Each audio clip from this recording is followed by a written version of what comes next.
What's up, my friends? Cloudchord here. Check this out. I just passed 100 million streams on all streaming platforms.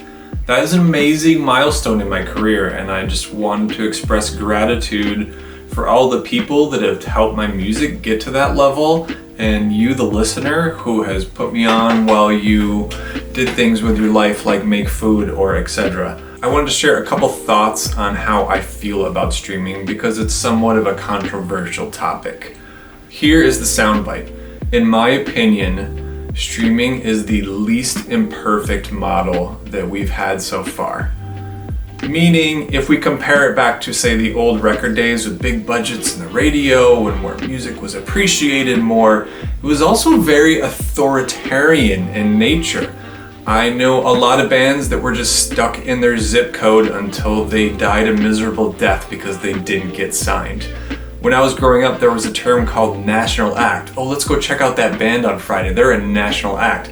Basically means they got signed and had the funds to play outside of their county, okay? It's a funny thought now with the internet because I can basically go book a show in Ashland, Oregon, and I don't need anybody else's permission. It's just I have to agree with the venue to do it, and then we just see what happens, right? That is amazingly democratic and a beautiful thing if you can get it to work for you. So I feel like I'm in a good position where I can empathize with the olden days, and I can also highlight the beauty of what's happening now in the world and how to look forward, because streaming isn't going anywhere, and if anything, it's going to go up, and it's just going to become more diversified, and there's going to be more financial opportunity in it if you're savvy and if you're quick and if you're creative. So let me rewind a little bit. This is the first thing I ever produced. This is a cassette, and the name of my band was called Naked Sam, and the EP, it's a 5-song EP called Warm Like the Moon.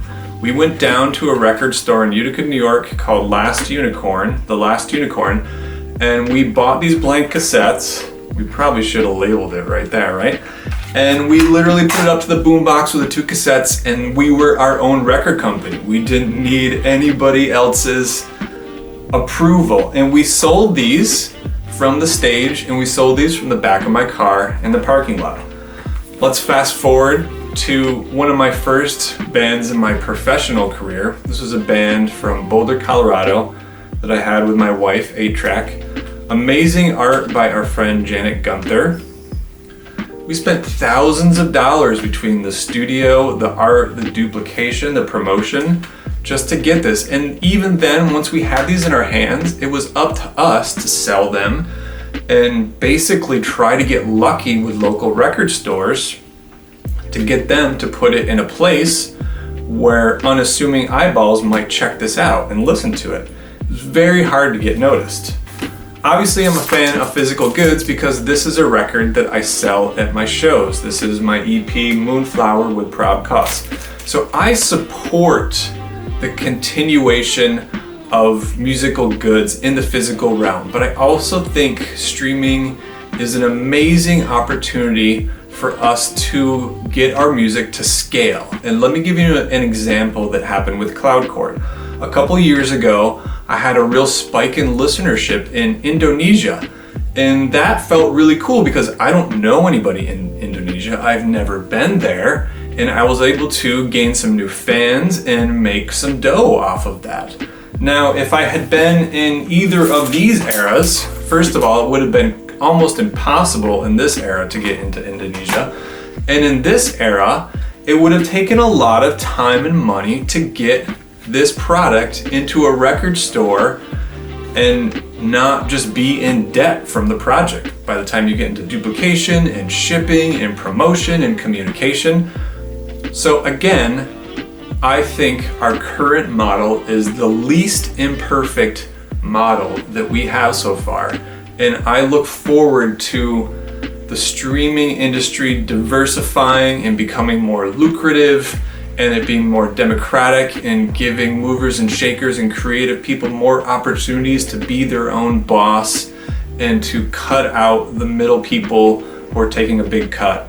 So In summary, I would like to thank some people that really helped me get to this milestone of 100 million. On the label side, I'd like to thank Chill Hop, Inner Oceans, College Music, Gravitas. On the creative side, all my collaborators, for those of you who follow me, you know I've collaborated with like 80 people, so there's too many to state here, but all my collaborators, I cherish your contributions to my catalog.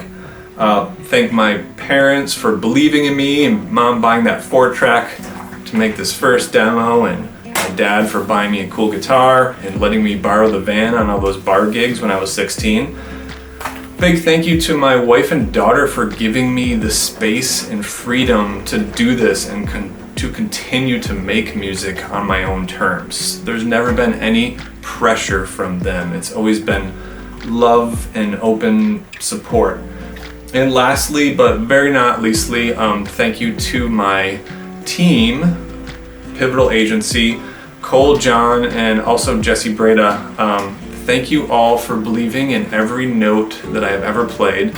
In a little PS, thank you to my new label Network, who is putting a lot of time, money, energy, creativity into my career and blossoming it to where we can hit the next step. And hopefully I'll be doing more of these kind of videos to celebrate more milestones and be able to talk about my opinion of the world. So in summary, I have so much gratitude for you, the listener, all the people who have helped me. Technology, we are basically apes in spacesuits in a galaxy spinning on a rock through space and time. This is all amazing. Thank you so much.